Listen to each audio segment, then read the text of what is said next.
Good evening, everyone.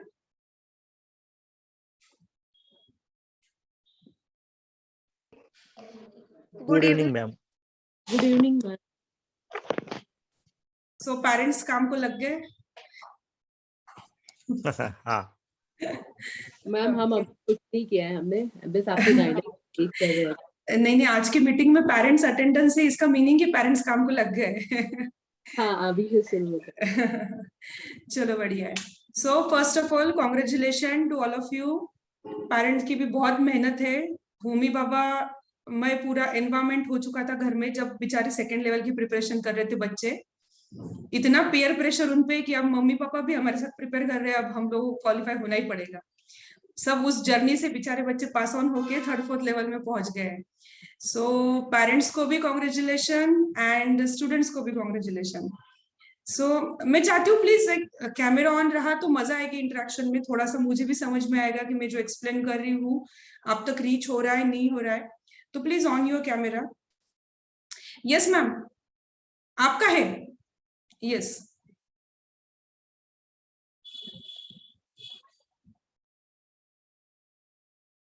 मैं ज्यादा time नहीं लूंगी, फास्ट प्लीज कोऑपरेट कीजिए, फटाफट ऑन कर लीजिए कैमरा। मैम एक्चुअली मेरी तबीयत ठीक नहीं है इसलिए मैं नहीं कर रही हूँ। ओके ओके, कोई इशू नहीं, कोई इशू नहीं मैम, फाइन। ओके, सो मुझे से लगता है कि उत्कर्ष, सृजल और पार्थ एंड सार्थ ये 9th स्टैंडर्ड के सारे स्टूडेंट्स है। एंड अर्चना सांगड़े, अर्नव देशमुख, आप 6th के हो, am I right? Yes ma'am. Okay fine. और ज्वाइन हो रहे हैं, इट्स ओके, चलो। सो अभी बेसिकली मुझे से लगता है कि थर्ड फोर्थ लेवल में जाना ये बिग अचीवमेंट क्यों है। हम लोग बार बार ये चीज बता रहे हैं कि it's really a great achievement in such a small age. उसका रीजन पर्टिकुलर ऐसा है, मैं स्क्रीन शेयर करती हूँ आप लोगों के साथ, जस्ट वेट। देखो लास्ट ईयर पूरा जो कोविड सिचुएशन था उसमें अगर बात करें तो अप्रोक्सीमेटली उस टाइम पे 26 to 30,000 स्टूडेंट्स अपीयर हुए थे। अभी एक्सेप्टेंसी बढ़ गई और 2021-22 में ये स्टूडेंट का जो अपीयर करने का रेशो है, एग्जाम अपीयर करने का फर्स्ट लेवल का, वो हो गया अप्रोक्सीमेटली 40,000 स्टूडेंट ने एग्जाम अटेम्प्ट की थी। 6th एंड 9th ये दोनों स्टैंडर्ड अगर मैं देखू समअप करूं तो ऑलमोस्ट 40,000 स्टूडेंट ने ये एग्जाम अटेम्प्ट की थी फर्स्ट लेवल की। आपको पता है कि फर्स्ट लेवल से सेकेंड लेवल में जो स्टूडेंट जाते हैं वो अप्रोक्सीमेटली 7.5 और 8% हार्डली। तो ये बच्चे सेकेंड लेवल में जो सेलेक्ट होने का रेशो है, मतलब out of 40,000 3,200 students all over the Maharashtra, like all 7 region, अलग अलग जो रीजन इस एग्जाम के है उस रीजन की अगर बात करें हम लोग सारे, तो 3,200 स्टूडेंट सेलेक्ट हुए थे for the level 2। Okay, and out of the level 2 approximately 10% student select किए जाते हैं थर्ड एंड फोर्थ लेवल में। ओके, तो 3,200 का अगर हम लोग 10% रेशियो निकाले तो it's 320, right? So top most Maharashtra के 320 स्टूडेंट्स में हमारे बच्चे स्टैंड कर रहे हैं। ये बहुत बड़ा अचीवमेंट है। आप जितने भी कॉम्पिटिटिव एग्जाम्स देखोगे, लाइक IIT, नीट, CACS का फाउंडेशन बात कर लो, सबका सिलेक्शन 3% to 5% के रेंज में जाता है। ओके, अलग अलग कॉम्पिटिटिव एग्जाम्स का। तो हाँ, चांसेस है कि कॉम्पिटिटिव एग्जाम में हमारे बच्चे आगे चल के भी यहीं पे कहीं ना कहीं स्टैंड होने वाले हैं, क्योंकि अभी से वो जर्नी स्टार्ट हो चुकी है उनकी वो परसेंटेज में आने की, राइट? तो इसीलिए ये अचीवमेंट हम लोग बोलते हैं कि काफी बड़ी है, और इस प्रोसेस के थ्रू जो नॉलेज मिल रहा है वो तो एक्स्ट्राऑर्डिनरी है। ये आप भी सब एग्री करोगे कि रेगुलर स्कूल एकेडमिक में अपने बच्चे इतने एक्सप्लोर नहीं कर पाते थे, उनको ये प्लेटफॉर्म नहीं मिलता था जो अभी इस एग्जाम के थ्रू प्रोवाइड किया गया है, राइट? सो आगे बढ़ते हैं। अभी ये एक बहुत कॉमन क्वेश्चन है कि इस लेवल से क्या होगा अल्टीमेटली। होमी बाबा का जर्नी एंड पॉइंट पे अभी आ गया है, ये थर्ड फोर्थ लेवल। तो व्हाट नेक्स्ट एग्जैक्टली क्या होता है? तो अभी देखो, बाय डिफॉल्ट आप बाल वैज्ञानिक हो। फर्स्ट ऑफ ऑल आप मतलब गोल्ड मेडल मिलो आपको, सिल्वर मेडल और bronze medal, you are by default you all are the Bal Vaigyanik student now. Okay, इसमें से अगर हम लोग बाइफर्गेट करें, मतलब थोड़ा सा सेग्रीगेशन करें कि 320 स्टूडेंट्स को कैसे कैसे सेग्रीगेट किया जाता है, तो top 10% student will get the gold medal. Okay, मतलब 320 में से 10% कितने होते हैं? Almost 32 to 35 students. ओके, और ये सारे रीजन वाइज 7 रीजन में डिस्ट्रीब्यूट होते हैं, मतलब हर एक रीजन में हार्डली 5 to 6 गोल्ड मेडल जाते हैं। ठीक है, ये क्लियर करो आप concept. Majority of the parents coming towards me कि लाइक मैम आप ऐसा प्रोजेक्ट बनाएंगे हम लोग कि हम लोगों को गोल्ड मेडल ही चाहिए। अरे बाबा, पहले समझ लो कि मिलता कितना है। मिलते ही 5 है, और उसमें भी हम लोग सारे के सारे ट्राई करेंगे डेफिनेटली कि टॉप मोस्ट इसमें ही जाए, बट कोई भी इसमें जाए, बच्चे सभी इसमें सेम है अभी। Okay, all are the Bal वैज्ञानिक। अगेन मेरे वही रिपीट कर रही हूँ। Next 60% student will get the silver medal. Maximum बच्चे सिल्वर मेडल में ही रहते हैं। ओके, और उनके उसी के साथ उनको certificate, scholarship of amount ₹2000, gold medal को 3000, and remaining 30% student will get the bronze medal and certificate and scholarship of ₹1000। ठीक है, तो ये भूमि बाबा की तरफ से होता है। विश्वा की तरफ से, yes ma'am please.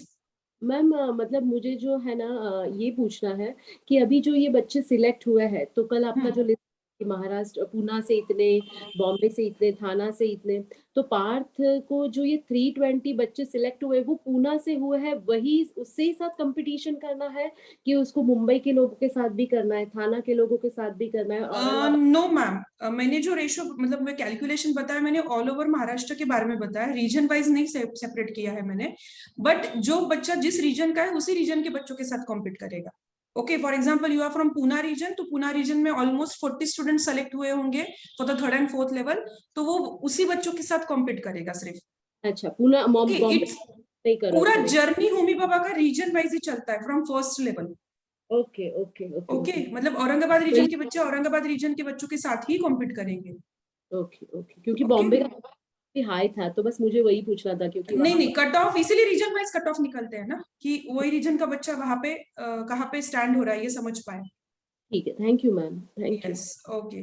So again मैं ये पॉइंट हाईलाइट करूंगी कि ये जर्नी बच्चों को एंजॉय करने दीजिए। जर्नी क्या है, कैसा है, वो आगे टाइम टू टाइम एक्सप्लेन कर रही हूँ मैं। सो journey of learning is more beautiful, not the medal. Please highlight करके रख दीजिए ये सेंटेंस, प्रोजेक्ट स्टार्ट होने से पहले ही सभी ने, प्लीज। आगे बढ़ते हैं। एग्जैक्टली 3rd लेवल, मतलब जो एक्शन रिसर्च प्रोजेक्ट है वो क्या है, वो समझ लेते हैं पहले तो।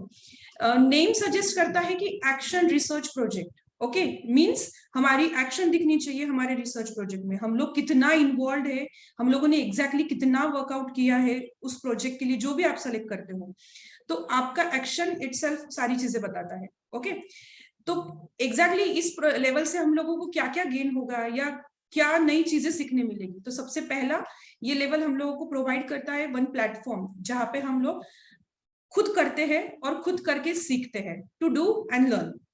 ओके, तो ये सबसे पहली चीज इस लेवल से हम लोगों को गेन होती है। Second thing, it will change your outlook. हम लोग नॉर्मल, अभी नॉर्मल स्टूडेंट नहीं रहे, हम लोग सो कॉल्ड टैलेंटेड स्टूडेंट हो गए, तो हम लोग हर एक चीज प्रैक्टिकल लेवल इम्प्लीमेंटेशन का सोचेंगे, राइट ना। ये ऐसा हो रहा है तो क्यों हो रहा है, क्या रीजन है, ये ऑटोमेटिकली थिंकिंग ओरिएंटेशन चेंज होना स्टार्ट हो जाता है।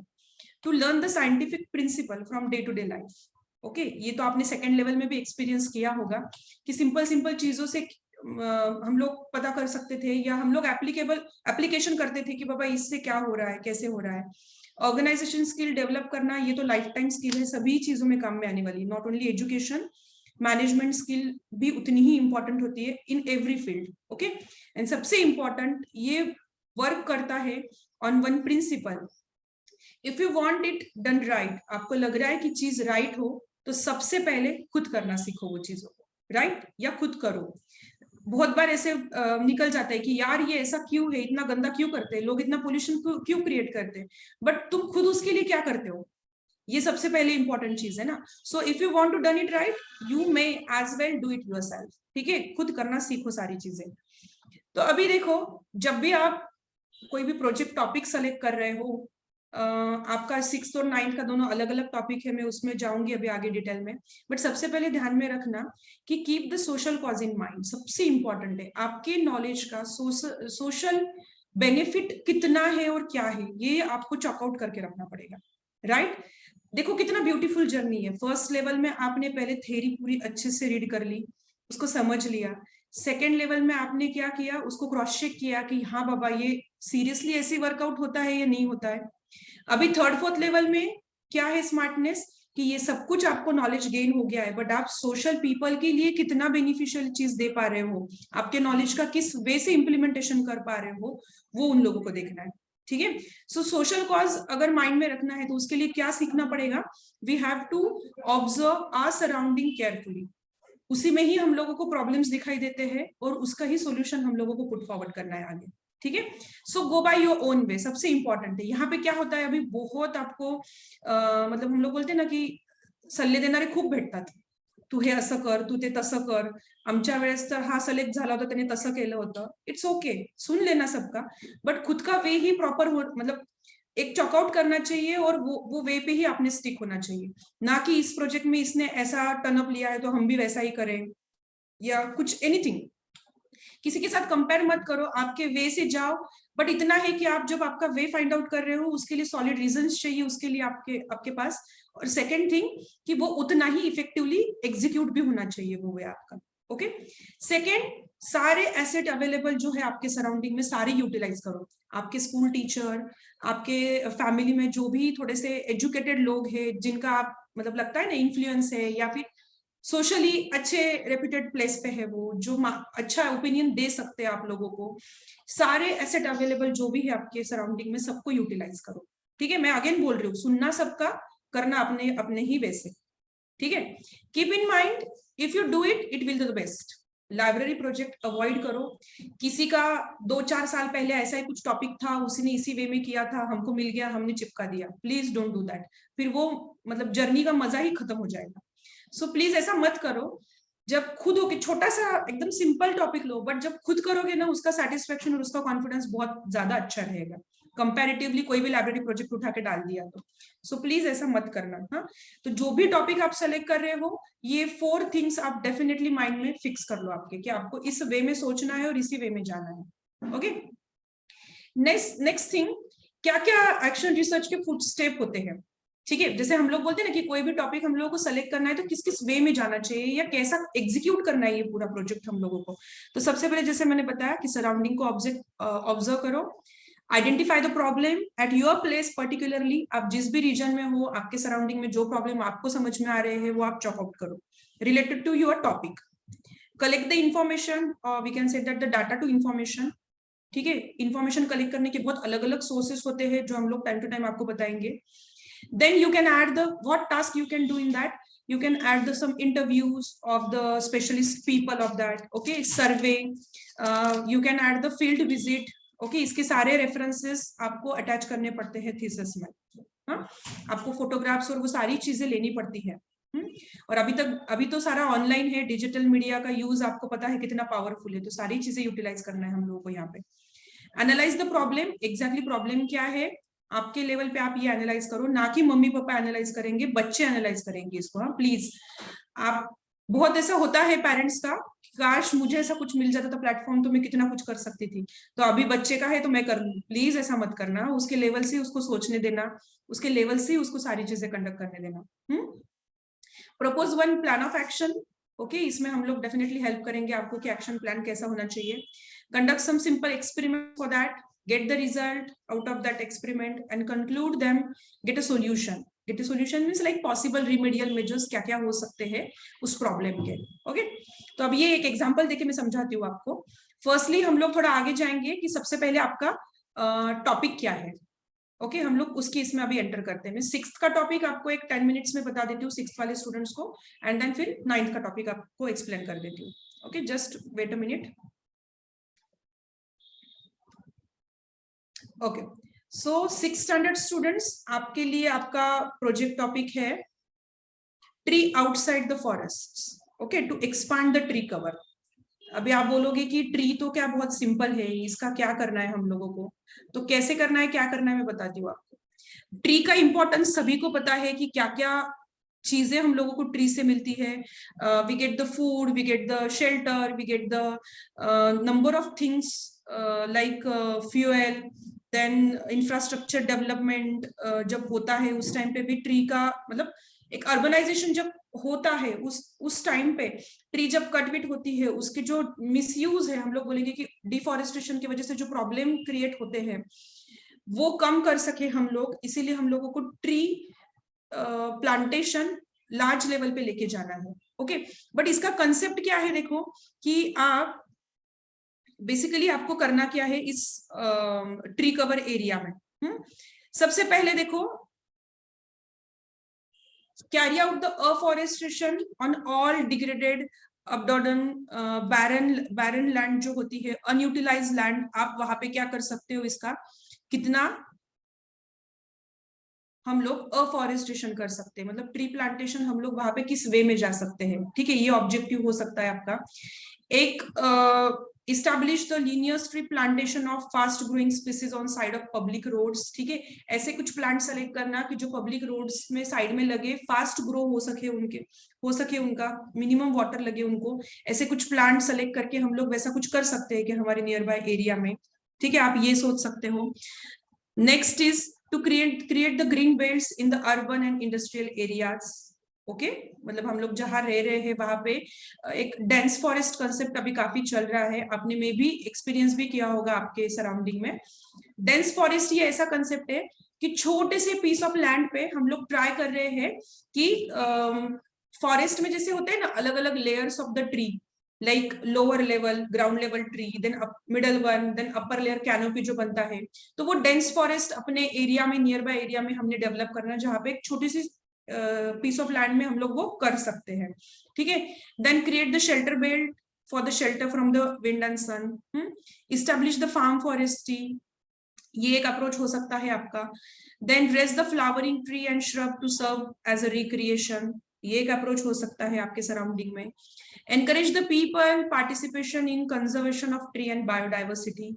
ठीक है, ये एनकरेज करने के अलग अलग मेथड्स आप फाइंड आउट कर सकते हो, जहां पे आप आपके सराउंडिंग में, अगर कुछ हो सकता है, सबको लगता है कि हमारे सराउंडिंग में ओके है, इतना ट्री का जो एरियाज है कवर है, फिर उसको कंजर्व कैसे किया जाए, नॉर्मल पीपल का हम लोग उसमें इन्वॉल्वमेंट कितना बढ़ाए, क्योंकि जितना नॉर्मल पीपल का इन्वॉल्वमेंट बढ़ेगा ना, उतना वो कंजर्व करने में हेल्पफुल रहेगा। ठीक है ना, तो ये भी एक अप्रोच आप रख सकते हो आपके प्रोजेक्ट का। Generate the environmental awareness and promote the environmental events. Okay, then provide the job for unskilled worker, इससे आप जॉब भी प्रोवाइड कर सकते हो लोगों को। एक सिंपल एग्जांपल देती हूँ कि एनवायरमेंटल अवेयरनेस क्रिएट करने के लिए, प्रमोट करने के लिए हम लोग क्या इवेंट ले सकते हैं। तो हम लोग एक चीज कर सकते हैं कि सिंपली हमारे बर्थडे पे हम लोग जितनी ईयर्स के कंप्लीट हुए उतने हम लोग प्लांट लगा दे वहां पे, और वो ट्री मतलब सॉरी सिंपल, तो फिर वो ट्री प्रोटेक्ट करने का, वो कंजर्व करने का सारी चीजें हम लोग मैनेज करें कि उसको प्रॉपर वाटरिंग मिले, प्रॉपर मैन्यूरिंग मिले, प्रॉपर कवर हो, वो एनिमल ग्रासिंग से प्रोटेक्ट हो, तो ये सारी चीजें हम लोग करें। तो हम लोग एनवायरमेंटल इवेंट्स ऐसे भी सेलिब्रेट कर सकते हैं, नॉर्मल बर्थडे, किसी के एनिवर्सरी, कुछ स्पेशल ओकेजन्स।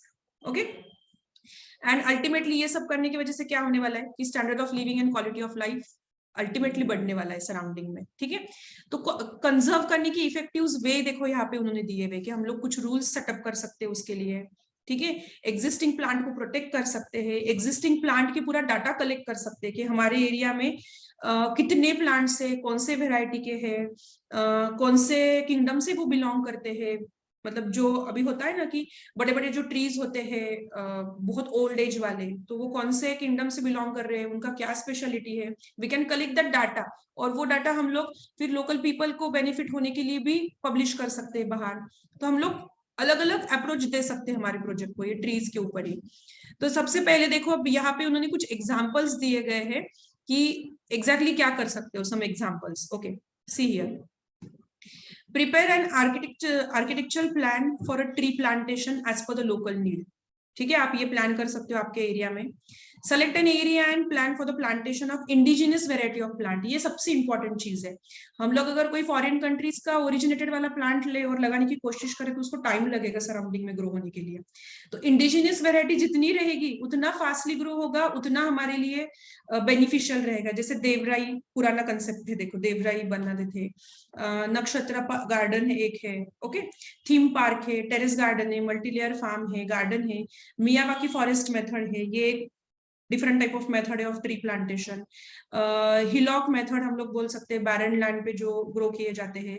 रिवर साइड पे ग्रो करने के लिए अलग से प्लांट वेराइटी सेलेक्ट की जाती है, क्योंकि वहां पे सॉल्टी सराउंडिंग होता है, तो वो सॉल्टी सराउंडिंग को टॉलरेट करने वाले ट्रीज चाहिए वहां पे।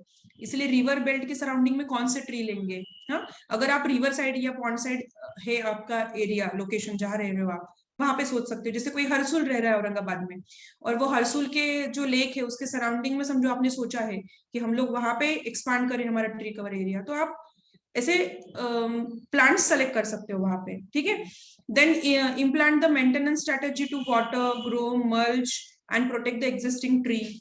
Prepare a database of tree regarding their varieties, their threads, their number, maintenance status. Okay, कोई भी अप्रोच ले सकते हो सिंपल, और उसके ऊपर कितना कुछ वर्क करने जैसा, देखो आप। Then prepare a strategy for sustainable use of plantation in locality by providing the alternatives to minimize the plant damage. ठीक है, कैटल ग्रासिंग, टिम्बर, जैसे सिंपली आपके सराउंडिंग में आपको समझ में आ रहा है कि इतना परसेंट एरिया होना चाहिए था ट्री से कवर, बट इतना ही परसेंट अभी फिलहाल में है हमारे पास, तो हमको बढ़ाना है वो एरिया। तो अगर इम्प्रूव करना है, बढ़ाना है, तो कौन से स्पीसीज इंडिजिनियस प्लांट लेंगे हम लोग की जहाँ पे वो जल्दी से ग्रो हो जाए और वो एरिया हमारा कवर अप हो जाए। सेकेंड थिंग, आपने देखा होगा, कोविड में फील किया होगा आपने कि पोल्यूशन कम हो गया, तो अल्टीमेटली रेन पैटर्न भी कितना चेंज हो गया। देखो अपने औरंगाबाद में आप फील कर सकते हो ये चीज। तो ये क्यों हुआ? Because the decreasing in the pollution, बाकी सारी सराउंडिंग के एरिया थोड़े से और अच्छे हो गए अपना। तो इंफ्रास्ट्रक्चर डेवलपमेंट में जो प्लांट कट हो रहा है उसको हम लोग कैसे बचा सकते हैं, क्या स्ट्रेटेजी ला सकते हैं, उसके लिए हम लोगों को हमारा डेवलपमेंट भी स्टॉप नहीं करना है, बट सराउंडिंग भी डिस्टर्ब नहीं होने देना है, ये अप्रोच रखना है, ठीक है। Then prepare and execute the plan for the empowering the local people for plantation management. बहुत सिंपल लगता है कि ट्री प्लांटेशन करके आ जाएंगे जाके हम लोग, बट उसके आगे कोई देखता ही नहीं वो ट्री को। हमारा सिंपल एग्जांपल बताती हूँ मैं, मेरी बेटी के बर्थडे पे हम लोगों ने एक 15 ट्रीज प्लांट किए थे हमारे बैक साइड गार्डन एरियाज में। कॉमन है, म्युनिसिपल कॉर्पोरेशन का ही वो एरिया है, हमारा पर्सनल नहीं है, और सभी को बुला के एक एक ट्री प्लांट करने लगाई थी, बट उसकी केयर और टेक केयर करने के लिए आज कोई अवेलेबल नहीं। हम ही लोग जाते, उतना जो वाटरिंग एंड वो देते हैं उतना ही है। तो टॉपिक सिंपल है, बट क्रिएटिविटी आप ला सकते हो उसमें, ठीक है। तो 6th स्टैंडर्ड के स्टूडेंट्स को थोड़ा बहुत समझ में आ गया कि एग्जैक्टली क्या डिमांड है आपके प्रोजेक्ट की। Yes, Arnav, Apoorva, I think so पारस बन जाए, आप 6th के हो, आपको क्लियर हुआ थोड़ा बहुत? यस ओके ओके बेटा, तो मैं 9th की तरफ बढ़ती हूँ अभी, और आपके तब तक मीनवाइल आप जो भी आपके क्वेश्चन है आप वो चेकआउट करके रखो, ठीक है। हम लोग 9th के प्रोजेक्ट देख लेते हैं तब तक। तो 9th स्टैंडर्ड का प्रोजेक्ट, वो भी एक इंटरेस्टिंग प्रोजेक्ट है।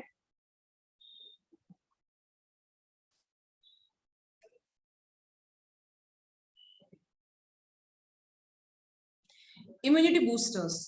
अभी कोविड के कंडीशन में तो हर एक घर घर डॉक्टर पैदा हो गए हैं, अलग अलग वेरिएटी ऑफ काढ़ा एंड ऑल आ गए हैं। जो पुराने जमाने में बोलते थे की आजीची पोटली, त्याच्यातून सगळे घरेलू नुसके काढून छान होणे, इम्युनिटी आपली बूस्ट करणे, या सगळ्या गोष्टी ह्याच्यात इन्वॉल्व होतात। So what is immunity booster? Immunity means what?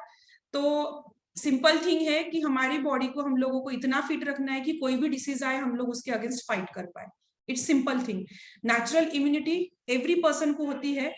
सबसे सिंपल थिंग कि जैसे ही बेबी बॉर्न होता है उसको सबसे पहले इम्यूनिटी उसके मदर मिल्क से मिलती है, right? It's a natural immunity we get from the mother.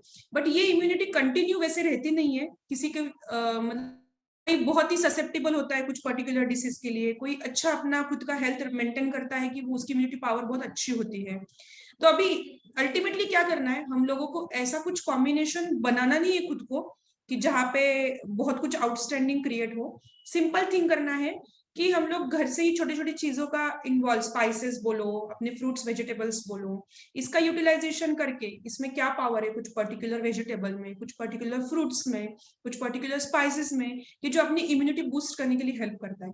जैसे कोविड में सभी को पता है कि मालेगांव काढ़ा कितना फेमस हुआ था, एक्चुअली उसके बाद में साइड इफेक्ट भी कितने ये डॉक्टर लोगों को पता हो गए बाद में, बट एक बता रही हूँ कि वो कितना फेमस हो गया था, घर घर ऐसा चल रहा था कि मालेगांव काढ़ा लिया मतलब कोविड होने वाला नहीं है, बट सबसे ज्यादा वही पेशेंट को कोविड वही पेशेंट मिले मतलब। तो ठीक है, वो अदर पार्ट है अपना, उसमें नहीं जाना है हम लोगों को। बट एक बता रही हूँ कि मैं इस तरीके से हम लोगों को इम्यूनिटी रोल क्या है, पहले सबसे पहले तो बच्चों ने वो समझ लेना है। देखो बेसिक इम्यूनिटी क्या होती है, एडेप्टिव इम्यूनिटी क्या है, नेचुरल पैसिव इम्यूनिटी जैसे मैंने जो बताया मदर मिल्क से मिलती है, it's a natural passive immunity. Adaptive immunity मतलब क्या, कि अपनी बॉडी क्या करती है, अपनी बॉडी मशीनरीज जो होते हैं सारे अपने, वो टैकल करते हैं कि जहां पे कोई भी फॉरेन पार्टिकल बॉडी में एंटर हो जाए तो उसके अगेंस्ट वो क्या करते हैं, एंटीबॉडी बनाते हैं। ठीक है, थैंक्स टू कोविड कि मुझे साइंटिफिक टर्म बहुत एक्सप्लेन नहीं करनी पड़ेंगी, सबने ऑलरेडी पीएचडी करके रखी है इसके ऊपर। सो मैं फटाफट सिर्फ पॉइंट आउट करती हूँ सारी चीजें। तो ये एडेप्टिव इम्यूनिटी हो गई। बेसिक इम्यूनिटी मतलब एक सिंपली यहाँ पे दिया गया है कि इनबॉर्न और इननेट इम्यूनिटी जिसको बोलते हैं, कि नेचुरल इम्यूनिटी अपनी जो वर्क करती है, जो भी डिसीज कॉजिंग एजेंट है, लाइक एंटीजन बोलते हैं हम लोग उसको, जो डिसीज कॉजिंग एजेंट होता है उसके अगेंस्ट जो इम्यूनिटी डेवलप्ड होती है उसको बेसिक इम्यूनिटी बोला जाता है। ठीक है, अभी ये पता होना क्यों जरूरी है, तो अपना हम लोग जो भी चीज लेके आने वाले, जो भी सॉल्यूशन लेके आने वाले, वो एक्जैक्टली कौन सी इम्यूनिटी पे वर्क करने वाली है अपने अपने को वो समझ में आए, इसलिए पहले इम्यूनिटी क्या है वो समझना जरूरी है। ठीक है, देन आर्टिफिशियल पैसिव इम्यूनिटी मतलब क्या, जो हम लोग आर्टिफिशियली इंजेक्ट करते हैं, लाइक वैक्सीन लेके, वैक्सीन हमने ले ली तो उससे हम लोगों को जो एंटीबॉडीज क्रिएट होती है हमारे बॉडी में, वो कुछ मेमोरी एंटीबॉडीज रहती है कि जब भी वो फिर से एंट्री हो अपने बॉडी में वो एंटीजन की, तो वो उसके अगेंस्ट फाइट कर पाए। ठीक है, तो ये आर्टिफिशियल पैसिव इम्यूनिटी हो गई। नेक्स्ट एग्जैक्टली आपको देखो यहाँ पे करना क्या है, suggest the category of immunity booster for research topic. See here, जैसे मैंने बताया कि fruits, then green and other colourful vegetable, salad. आप इसके लिए एक अपना हेरिटेज फूड भी एक कंसेप्ट होता है, देखो आप इसके लिए भी जा सकते हो। What exactly the heritage food, कि कुछ पर्टिकुलर लोकेलिटी में पर्टिकुलर फूड का बहुत ज्यादा हम लोग बोलते हैं ना कि मानते हैं कि ये खाना चाहिए, ये इस एनवायरमेंट के लिए सुटेबल होता है और कहीं नहीं मिलता, सिर्फ वही लोकल जगह पे मिलता है वो। तो ऐसे कुछ वेजिटेबल्स ले सकते हैं हम लोग, उसके लिए हेरिटेज फूड बोलते हैं उसको। तो जो जिसका इंपॉर्टेंस इम्यूनिटी बूस्टर्स रिलेटेड भी हो, हम लोगों को वो रिसर्च करना पड़ेगा कि मैं जो सोच रही हूँ, फॉर एग्जांपल औरंगाबाद में कुछ पर्टिकुलर फूड है, वो क्या बोलते हैं उसको, ऐसे ब्लैक कलर का आता है, देखो उसको थोड़े से काटे काटे जैसे दिखते हैं वो वेजिटेबल, मुझे नाम नहीं याद आ रहा, क्लिक नहीं हो रहा अभी, वो औरंगाबाद का स्पेशलिटी वेजिटेबल है। अगर उसका अगर इम्यूनिटी में रोल है या नहीं वो चेक करके फिर हम लोगों को उसके ऊपर रिसर्च करना है, राइट। देन कुछ some spices and condiments like whole and ground spices, goda masala, garam masala, various chutneys, pickles, murabbas. Okay, ये भी यूज कर सकते हैं, जैसे amla murabba, amla is very good to boost the immunity. Okay, तो हमने वो आंवला मुरब्बा का कुछ स्पेशल अपने ग्रैंड मदर की टाइप की रेसिपी कुछ बनाई कि वो ज्यादा बूस्ट कर रही है, वो विटामिन ज्यादा प्रिजर्व रख रही है उस रेसिपी के वजह से उस पर्टिकुलर फूड का, तो हम लोग वो एक चीज ले सकते हैं यहाँ पे। टी, कॉफी, उकाला, कुछ बेवरेजेस अलग अलग वो यूज कर सकते हैं, जैसे आयुर्वेदा में तो काफी अलग अलग बेवरेजेस का भी प्रिपरेशन दिया गया है। Then traditional immunity boosters like kasha, boiling milk with a false black pepper, turmeric milk, in combination with a honey, jaggery, जायफल का use. So all this traditional immunity boosters, इसके ऊपर आप सोच सकते हो वर्कआउट करना। आयुष काढ़ा एक है। Traditional Indian food item, various method of cooking, cooking methodology भी चेंज हो गई तो न्यूट्रिशन प्रिजर्वेशन में चेंज होता है, राइट ना। तो addition of some spices, temperature कैसा होना चाहिए कुकिंग का, जैसे तिल लड्डू हम लोग विंटर में स्पेशली क्यों खाते हैं, बेसन के लड्डू ऑल टाइम क्यों चलते हैं, शेंगदाना laddoo why it is important. हम लोग नॉर्मल फूड आइटम्स का और उसके साथ उसके न्यूट्रिशन और वो न्यूट्रिशन का इम्यूनिटी बूस्टिंग में रोल, ये ऐसा कनेक्शन डाल सकते हैं। Then synthetic and natural immunity boosters in the form of tablet, syrup, powder, ये भी कर सकते हैं। ठीक है, बीच बीच में तो ये कोविड कंडीशन में ही अपना कैम्फर उसके साथ उसका किसका वाटर देखो, गुलाब जल वाटर, इसका कुछ कॉम्बिनेशन से भी कुछ सिरप्स बने थे कि जो इम्यूनिटी बूस्ट करते हैं, ऐसा उन्होंने क्लेम किया था। आई डोंट नो एग्जैक्टली कितना बूस्ट करता है, उसके लिए रिसर्च करना पड़ेगा, बट हाँ ऐसे कुछ हम लोग सोच सकते हैं।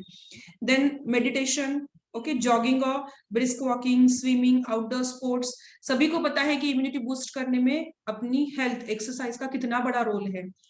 तो अभी इतना सब कुछ नहीं चाहिए अपने प्रोजेक्ट में। हमारा प्रोजेक्ट सिर्फ कुछ एक टॉपिक रहेगा और उसमें पूरा डिटेलिंग रहेगा कि कितने क्वांटिटी में खाना चाहिए, कब खाना चाहिए, और हर एक एज ग्रुप के हिसाब से उसके क्वांटिटी चेंज होती है क्या, उसके न्यूट्रिशनल लेवल चेंज होती है क्या अगर हमने कुकिंग मेथोडोलॉजी चेंज कर दी तो। जैसे मैं तिल का लड्डू फॉर एग्जांपल, मैंने मेरा टॉपिक लिया कि til laddoo is beneficial for the winter, तो फिर मैं तिल लड्डू बनाने के लिए प्रोसेस क्या क्या होती है, उसमें क्या इंग्रेडिएंट्स डाले जाते हैं, उसमें एड ऑन कुछ इंग्रेडिएंट्स में डाल दूं तो और क्या चेंज आ सकता है कंज्यूमशन करने के बाद अपने इम्यूनिटी लेवल में। तो हम लोग एक ही तिल लड्डू लेंगे बट उसको सारे एंगल से सोचेंगे। इस तरीके से करना है प्रोजेक्ट। ओके, इस तरीके से सिलेक्ट किया जाना है।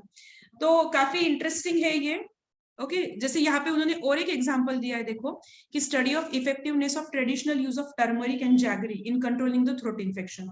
बहुत ही नॉर्मल है, तुलसी काढ़ा भी मम्मा बना के देती है अगर थ्रोट इन्फेक्शन हो गया हम लोगों को तो, है ना। अलग अलग 3-4 चीजों लेके आते हैं। तो देखो यहाँ पे ट्रेडिशनल हाइपोथेसिस क्या है इस प्रोजेक्ट का, मतलब क्या सोचा है इस प्रोजेक्ट में करने के लिए। तो traditional use of turmeric and jaggery is effective in controlling the throat infection. तो क्या क्या पॉइंट कंसिडर होने चाहिए, information about the role of turmeric, jaggery in reducing the symptoms as well as controlling the disease. Information about whether these two components are complementary to each other, work होते हैं complementary करके। फिर इसके लिए आप खुद ही नहीं सोच सकते हो कि हाँ सच्ची complementary है, इसके लिए आपको उस फील्ड का स्पेशलिस्ट, जैसे कोई डाइटिशियन डॉक्टर, आयुर्वेदा डॉक्टर, इनके इंटरव्यूज प्लान करना, कुछ सर्वे लेना, मतलब आपके एरिया में समझो फॉर एग्जांपल कितने लोग हैं कि टर्मरिक और जैगरी इसका यूज करके कोई थ्रोट इन्फेक्शन के लिए काढ़ा बना रहे हैं और वो यूज कर रहे हैं। ऐसा एक सर्वे निकाल सकते हैं हम लोग कि आजू बाजू के कितने लोग हैं हमारे घर में, मतलब सराउंडिंग एरिया में, कि ये चीज करते हैं वो ऑलरेडी। कुछ नए नई चीजें इसमें से पता चलती है हम लोगों को सर्वे से। ठीक है, कुछ आर्टिकल्स वेल नोन डाइटिशियन के उस रिलेटेड जो वर्क कर रहा है, उनके एक्सपर्ट्स के कुछ आर्टिकल्स जो आउट होते हैं पेपर में, मैगजीन्स में, वो कलेक्शन करना, उसके थ्रू इंफॉर्मेशन कलेक्ट करना। तो ऐसी चीजें सारी उसमें आप कर सकते हो। ध्यान रखना, कोई भी चीज डायरेक्टली हम लोग गूगल से कॉपी पेस्ट करके लेंगे तो वो एज अ रेफरेंस कंसिडर नहीं होगा। प्लीज आपको प्रॉपर ऑथेंटिकेटेड रिसर्च पेपर के रेफरेंस, वेल नोन डॉक्टर्स या जो भी डिग्री होल्डर है उस पर्टिकुलर एरिया के सेक्टर के स्पेशलिस्ट, उनके रेफरेंस ऐसे लेने पड़ेंगे। हम लोग डायरेक्टली गूगल से मिला और छाप दिया ऐसा नहीं कर सकते। ओके, ये अलाउड नहीं है, इसको स्टैंडर्ड रिसर्च में, मतलब रॉन्ग प्रैक्टिस है स्टैंडर्ड रिसर्च की है। ओके, तो फर्स्ट थिंग ये सारी चीजें आपको, टॉपिक ओवरऑल क्लियर हुआ क्या करना है। अभी इस प्रोजेक्ट को हैंड रिटन करके सबमिट करना है आप लोगों को। ओके, अब इसके लिए आपको विश्वा की तरफ से क्या सपोर्ट होगा वो बता देती हूँ, फिर आपके क्वेश्चन लेती हूँ। जस्ट 2 मिनट, विश्वा क्या क्या हेल्प कर सकता है आपको इस पूरे जर्नी में, मैं आपको वो चीज बता देती हूँ। देखो सबसे पहले कि क्या करना है, तो paper project writing own handwriting में होना चाहिए, A4 साइज में राइट करना है प्रोजेक्ट को बच्चों को।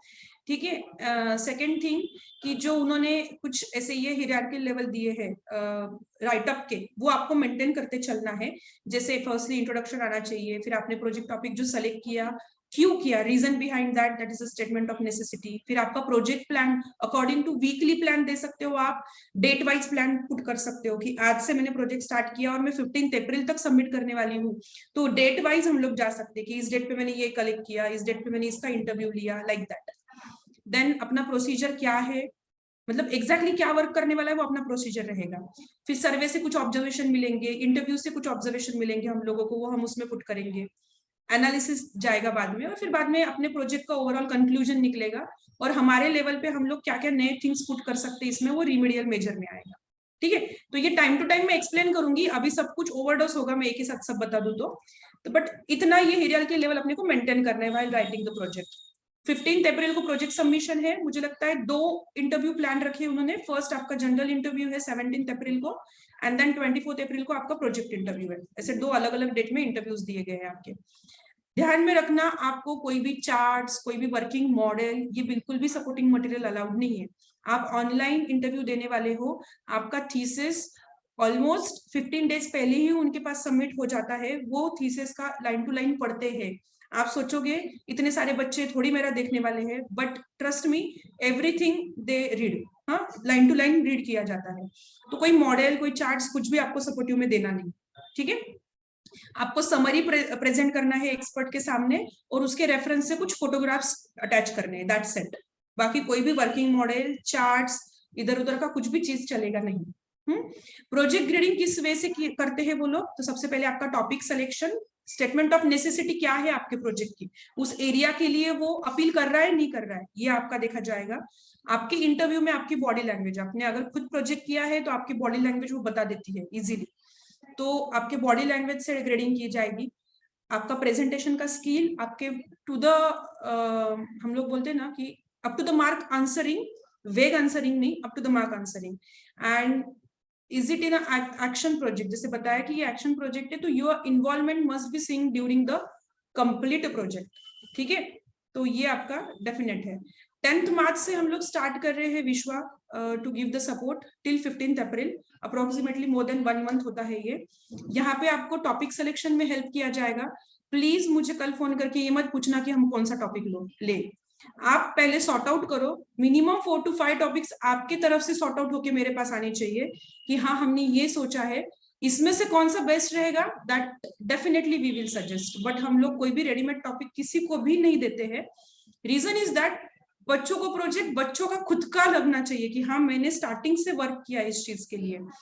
तो टॉपिक सिलेक्शन में हम लोग सजेशन देंगे बट हम एक्चुअल टॉपिक नहीं देने वाले। हाँ, then previous 2 sample project for your reference in a PDF format, आपको मेल किया जाएगा वो रेफरेंस, ठीक है। इंटरव्यू सपोर्ट रहेगा, प्रोजेक्ट इंटरव्यू हम लोग प्लान करेंगे और पर्सनल इंटरव्यू भी हम लोग लेंगे, मॉक इंटरव्यूज उनके हमारी टीम पूरी कंडक्ट करेगी। ओके, आप कब मिल सकते हो इस पूरे जर्नी में, आप कब कब आपका शेड्यूलिंग रहेगा? तो देखो 9th स्टैंडर्ड की student every Thursday they can come to meet, weekly once visit रहेगी 6 PM to 7:30 PM के बीच में, प्रायर अपॉइंटमेंट लेके। ओके, हम लोग हर एक को टाइम स्लॉट अलॉट करेंगे, उसी हिसाब से आना है, अपना डिस्कशन करेंगे हम लोग एग्जैक्टली किस वे में जाना है आगे, और आगे का नेक्स्ट वीक का टारगेट एजेंडा डिसाइड होगा अपना कि नेक्स्ट वीक तक अपने को ये कंप्लीट करके आना है। फिर नेक्स्ट वीक फिर से मिलेंगे, क्या प्रॉब्लम है वो डिस्कस करेंगे। Same with 6th standard, every Friday same timing 6 PM to 7:30 आप आ सकते हो। हाँ, एंड इस पूरे सपोर्ट का एक फीस स्ट्रक्चर है लाइक 2000 रुपीज रहेगा। एंड वन मोर थिंग कि टाइम टू टाइम अभी होता है, कभी कभी क्या होता है कि हम लोग पैनिक हो जाते हैं, इस प्रोजेक्ट में कहाँ जाना है, आगे की डायरेक्शन समझ में नहीं आती है, और फिर तुरंत कॉल लग जाते हैं फटाफट कि मैम अब क्या करें, कुछ समझ में नहीं आ रहा है, हमको जल्दी बताओ। बट आप क्या करो, बेटर वे, हम लोग कम्युनिकेशन का वे रखेंगे अपना व्हाट्सएप का ऑडियो मैसेज, सिंपल वे, मतलब मैं बिजी भी रहूंगी लेक्चर में तो मैं डेफिनेटली जब भी सुनूंगी मैं प्रॉपर रिप्लाई दे पाऊंगी आपको। टाइप करने से ज्यादा अच्छा है ऑडियो क्लिप भेज दो व्हाट्सएप पे। एवरी टाइम नेसेसरी नहीं है कि मैं कॉल पिक कर पाऊँ, क्योंकि बाकी भी सारे टाइमिंग स्लॉट्स ऐसे अरेंज होते हैं हमारे कि यहाँ पे लेक्चर्स एंड ऑल चीज होती है। तो ऑपरेशन एक लगेगा कि प्लीज डोंट कॉल, आप कॉल मत कीजिए, आप व्हाट्सएप कॉल के थ्रू मुझे ऑडियो मैसेज भेज सकते हो, और जब भी हम लोग 1-to-1 मिल रहे हैं तो उस टाइम पे डिस्कस होगा ही। वन मोर थिंग, जो ऑनलाइन से ये सपोर्ट ले रहे हैं, मतलब जो ऑनलाइन अदर सिटीज में रहते हैं और ऑनलाइन एक्सेस करने वाले ये सपोर्ट मेरा, उनके लिए मैं अलग से टाइम स्लॉट बताऊंगी कब आपको करना है। थर्सडे और फ्राइडे रहेगा, सिर्फ टाइम चेंज रहेगा। ये ऑफलाइन बच्चों के लिए मैं टाइमिंग्स दे रही हूँ अभी 6 PM to 7:30। ऑनलाइन के लिए ये 5 to 6 और 5 to 6:30 ऐसा कुछ रहेगा। मैं डेफिनेटली 1-2 दिन में वो भी आपको मतलब कल ही कंफर्म कर देती हूँ कि क्या टाइमिंग्स रहेंगी, ठीक है। तो ये पूरा प्रोजेक्ट, उसका टॉपिक, उसकी डिमांड और एग्जैक्टली क्या होना चाहिए मेरे तरफ से। अभी आपके questions. Yes ma'am, Parth mother. Ma'am I am Parth here. Yes Parth. कि मैम वो लोग ने जैसे suggested categories of immunity boosters पूछा है, तो हम लोग उन्होंने जो 9 टॉपिक दिए उसमें से हमें एक सिलेक्ट करना है या इन सभी को माइंड में रखते हुए पूरा एक टॉपिक अलग से बनाना है? नो बेटा, मैंने वही चीज बताई ना कि आपको इसमें से कोई भी एक सेलेक्ट करना है और सारे क्राइटेरिया से उसको स्टडी करके पुट करना है। ओके मैम, ठीक है मैम। यस वेदश्री। मैम मैं ना आज लेट ज्वाइन हुई थी, तो इसकी रिकॉर्डिंग मिलेगी क्या? हाँ हाँ हाँ बेटा, आ जाएगी रिकॉर्डिंग, ये थोड़ी देर में अपने ग्रुप पे लिंक आ जाएगी, ठीक है। हाँ मैम। और मैम जो टॉपिक आपने अभी डिस्कस किया वो 9th स्टैंडर्ड के लिए था या 6th स्टैंडर्ड के लिए? बेटा इम्यूनिटी बूस्टर ये 9th वालों के लिए था, to expand the tree cover ये 6th स्टैंडर्ड स्टूडेंट के लिए था। हाँ ma'am. Okay okay ma'am. Yes, other student any question या ऑल क्लियर? हाँ, एंड वन मोर अनाउंसमेंट, एक इम्पोर्टेंट अनाउंसमेंट करना है मुझे। हम लोगों ने, आप 3rd 4th लेवल पे गए हो, इतनी अचीवमेंट है आप लोगों की, तो एक कस्टमाइज आपके नेम का पेन बनाया है। तो अदर सिटीज वाले स्टूडेंट प्लीज मुझे फटाफट आपका एड्रेस सेंड कर देना अपने ग्रुप पे, ताकि मैं आपको ये कुरियर कर पाऊँ। और ऑफलाइन औरंगाबाद सिटी के स्टूडेंट, आप कंपलसरी विश्वा एजुकेशन इंस्टीट्यूट पे विजिट करके आपके गिफ्ट कलेक्ट कर सकते हो। और जब बाल वैज्ञानिक बनोगे तो बड़ा धमाका रहेगा। ये छोटा सा गिफ्ट अभी फिलहाल में। Okay, yes ma'am. सार्थकी मम्मा, मैम आप म्यूट हो। अनम्यूट, हाँ, हाँ। Yes ma'am. कल से आपने कहा क्या 10 तारीख से आप गाइड करना स्टार्ट करोगे करके? यस यस मैम, कल हाँ, से ही और आज रहेगा। क्या, आज ट्यूसडे है, कल आज वेडनेसडे, यस। आज वेडनेसडे है, यानी हमें कल ही आना है आपके पास। हाँ, यस यस। तो कब अपॉइंटमेंट के लिए, कल सुबह कॉल करना है या मैसेज हाँ, मैं करना आपको है? मतलब आपका कंफर्म है कल आप आ रहे हो, तो मैं आपको टाइम स्लॉट आपके हाँ, व्हाट्सएप पे मुझे डाल देती हूँ। हाँ, तो वो ग्रुप, जो ग्रुप बना है, मैं नहीं हूँ उसी शायद। पे नहीं हो क्या? सार्थ ऐड है शायद फिर हाँ, उसमें। ठीक है ठीक है, मैं मुझे ऐड आपका कर दो। आपका नंबर भी ऐड कर देती हूँ मैम। हाँ, मुझे भी ऐड कर दो, तो फिर हम दोनों यस, साथ में आ जाएंगे। तो चलेगा। थोड़ा यस मुझे मैम, 6 बजे के आसपास का ही स्टार्टिंग का ही टाइम देना, डेफिनेटली मेरा फिर डेफिनेटली। हॉस्पिटल के टाइम के हिसाब से, बाकी कुछ यस यस नहीं। यस मैम, कोई इशू हाँ, नहीं। हाँ, हाँ, ओके ताकि मैं आपको घर ड्रॉप करके आगे निकल जाऊँ करके। ओके ओके मैम, कोई प्रॉब्लम नहीं। चलेगा, चलेगा। बहुत यस, अच्छा हुआ सेशन अभी का, थैंक यू सारा मैम। हुआ वैसे, हाँ ना। और फीस भी कल ही सबमिट कर देंगे फिर मैम। हाँ मैम, कोई प्रॉब्लम नहीं। यस, चलेगा, चलेगा ma'am. Okay, thank you. Thank yes, you ma'am. या अर्चना सांगड़े, बेटा आप आपका नाम बताओ तो, मैं शायद मम्मा का ही नाम ले रही हूँ बार बार। Ma'am I am Ajit. Sorry, Ajit. Ajit, okay. Yes Ajit. So ma'am, surveys and all are compulsory or not? It's not a compulsory part. अगर आपके प्रोजेक्ट टॉपिक का वो डिमांड है तो हम लोग उसके तरफ जाएंगे। अगर प्रोजेक्ट टॉपिक का वो डिमांड नहीं तो कोई कंपल्शन नहीं कि सर्वे करना ही चाहिए। Okay. Okay, Yes. Yes. So other students, मुझे लगता है कि सारे थिंग्स क्लियर हो गए हैं, तो फिर मैं अभी ये मीटिंग को कंक्लूड करती हूँ। यस, ओके, जैसे ओके। जैसे जो टाइम स्लॉट है वैसे वैसे आपको आना है। Prior to that WhatsApp message के थ्रू हम लोग कम्युनिकेट करते रहेंगे। Okay, so till then tata bye bye, yes, yes. और अपना गिफ्ट लेने जल्दी से आ जाओ। बाय बाय। अदर स्टूडेंट एड्रेस जल्दी सेंड कर दो। Okay, bye. Yes, thank you ma'am.